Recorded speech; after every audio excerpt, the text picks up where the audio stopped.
So whenever you're ready. Is this gonna be, are you gonna clip this? Can Yes. I talk? Okay. Yes. Okay. I will first be clipping out my own voice, and then I've been editing down people's.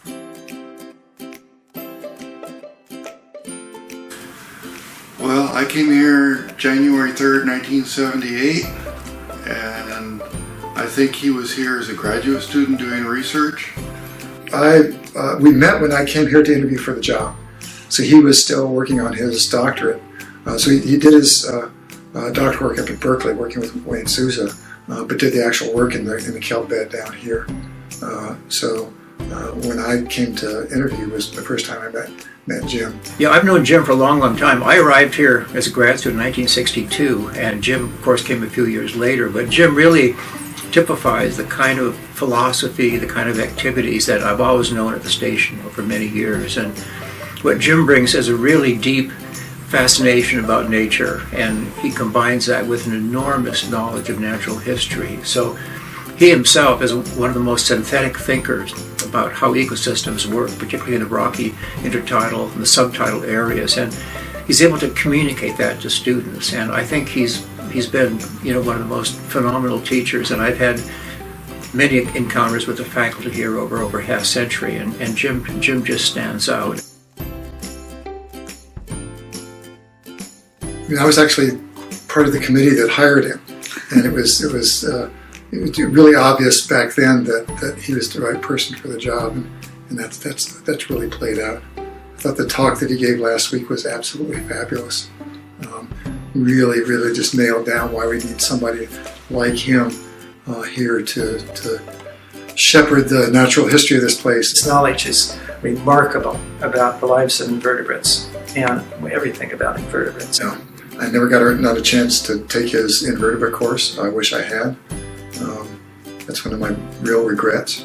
I learned invertebrates from some top-notch people in my career, but none of them really come close to what Watanabe can do. I'm too much of a slug to get out of bed when the tides are good for much of the year in the mornings.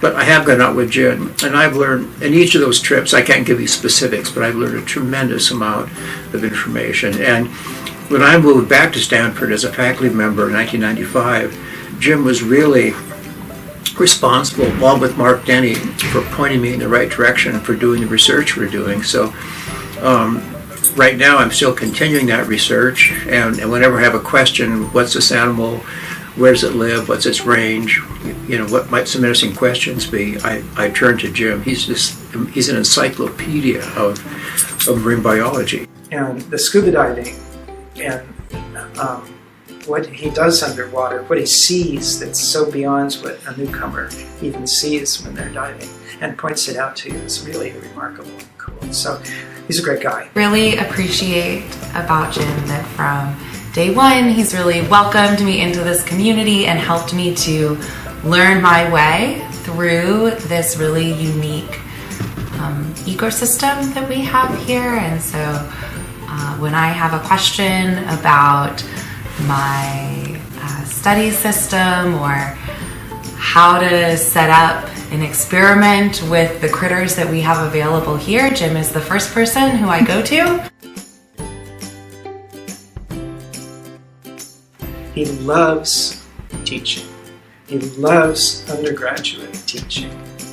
And he tolerates graduate students, but for undergraduates, he goes all out. I love his invert classes. I love going in there and taking pictures of all the critters and the bits of critters and the close-ups of critters, and going out to the intertidal with the classes and photographing the students and the critters out there. So, And when Chuck Baxter retired, Jim filled Chuck's hip boots, as it were, and took over on the natural history, teaching invertebrates. And I think Jim's invertebrates course is probably the best course offered anywhere in the world. I mean, it's comprehensive. And he puts his heart into it. So I think Jim is somebody who has put much of his life and soul in developing really good courses, and it's something that he does out of love and real enjoyment, not something he's assigned to do and goes, "Oh, I'll get these courses done." we all grumble a little bit. Jim and I grumble a lot together, as I was saying, but his courses are real acts of love, and I think that shows up in his teaching in lots of different ways. That's been really, really fun to absorb just a tiny bit of Jim's knowledge throughout the quarter, and I've really appreciated that. Like a huge privilege to be able to be the last cohort of invert zoology students, and it was this amazing tour de force of Jim lecturing basically all day, every day for 2 weeks straight. And the amount of knowledge that was imparted in those 2 weeks and the amount of enthusiasm for all sorts of different invertebrates, many of which that I had never even heard of and didn't know existed before, was such a fun thing. His broader experiences as a scientist helped me think about questions on the larger scale and really pin down what's interesting about them and why they matter, and that's really valuable.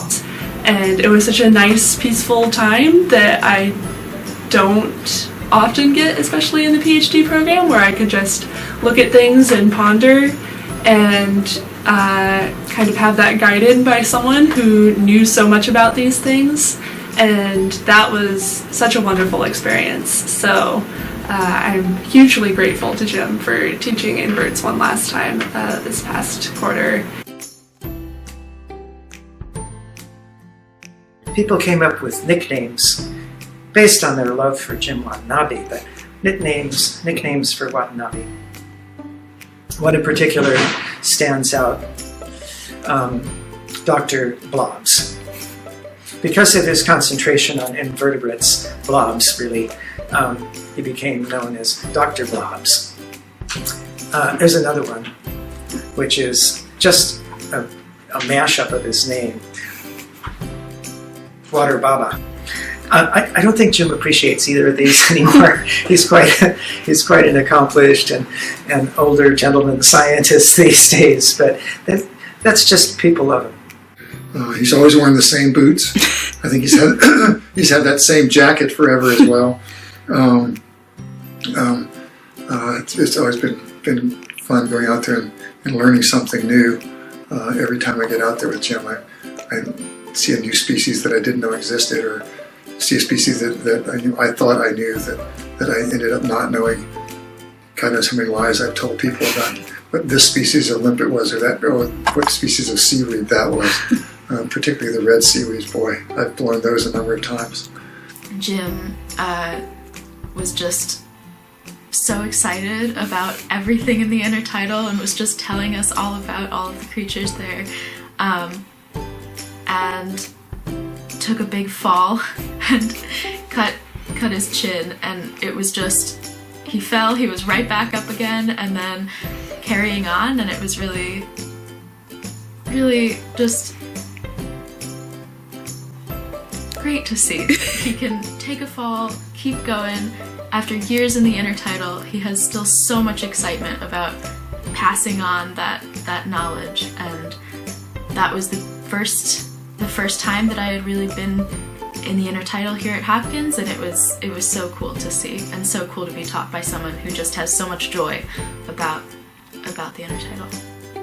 And one of the things I really enjoy about Jim is his approach to getting out of doors, getting in the field, even if it's at 6 in the morning before the sun is up. And Jim is fond of saying something to the effect that you can't look everything up on Google. You have to be out there. You can't look up inspiration or synthesis or creativity on Google. You've got to be out there with your feet in boots. It's just been wonderful working with Jim for the last 26 years. Anytime that I have a question,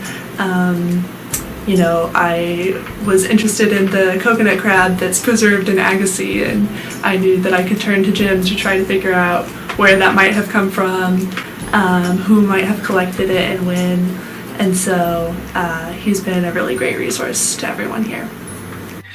Jim has never, ever failed to help me when I came to him with a problem. If I needed something, an animal, he'd pick it up for me when diving. And it's just hugely important what he gives. Jim's gonna really be missed in this community. The main thing I get from Jim is he's willing to listen to me. Very few people here are. So we can talk philosophy and politics and evolution and science fiction and strange ideas and everything. His door's always open, and he's...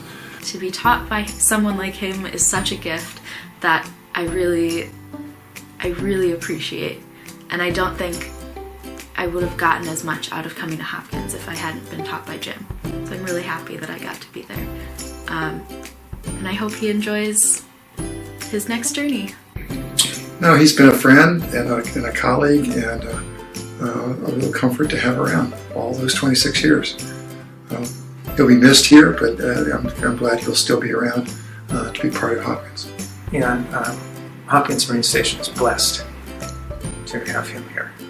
I have been thinking, Jim, about my time here at Hopkins, which is now nearing, well, it's just a little over 8 years. And my decision to come to Hopkins was always about taking advantage of biodiversity. And you have been probably, out of the time I've been at Hopkins, you have been really the person who's helped me really translate that biodiversity into useful terms that we've all used in my lab. It has been a real pleasure getting to know the local fauna with you. And I'm really worried about your retirement because I find that it's going to be hard for us to really figure all that stuff out on our own. So it's been a pleasure diving with you, it's been a pleasure collecting with you, and it's been a pleasure getting to know Hopkins natural history and Hopkins invertebrate fauna with you. And I do hope that with your retirement that will continue on and that we'll continue to be able to work together on figuring some of that stuff out. So thanks, Jim. Oh, last words, Jim, don't forget that Pacific Grove is the greatest place in the world to live, so you stick around as many days of the year as you can. We're looking forward to continuing our interactions with you. I know I speak for the whole faculty as well as all the students whom you've known over the years, all of whom I'm sure are eternally grateful for all you've given them. Thanks so much for teaching me and everyone else so much of what you know, and I'm really, really excited for the Kelp Forest Ecology class. I can't wait. Jim, it has been such a pleasure to TA for you this quarter. I, in particular, have valued the opportunity to go out with you a couple times every other week and to be in the intertidal zone with you. That obviously it's a pleasure to learn from you as a teacher, learn about your teaching expertise by watching how you interact with the students, but I've gained so much by being out with you regularly and hearing your observations about the intertidal zone. Does that need to be stated more concisely? No, that was great. Okay. Any other last words? Nope. Sounds good.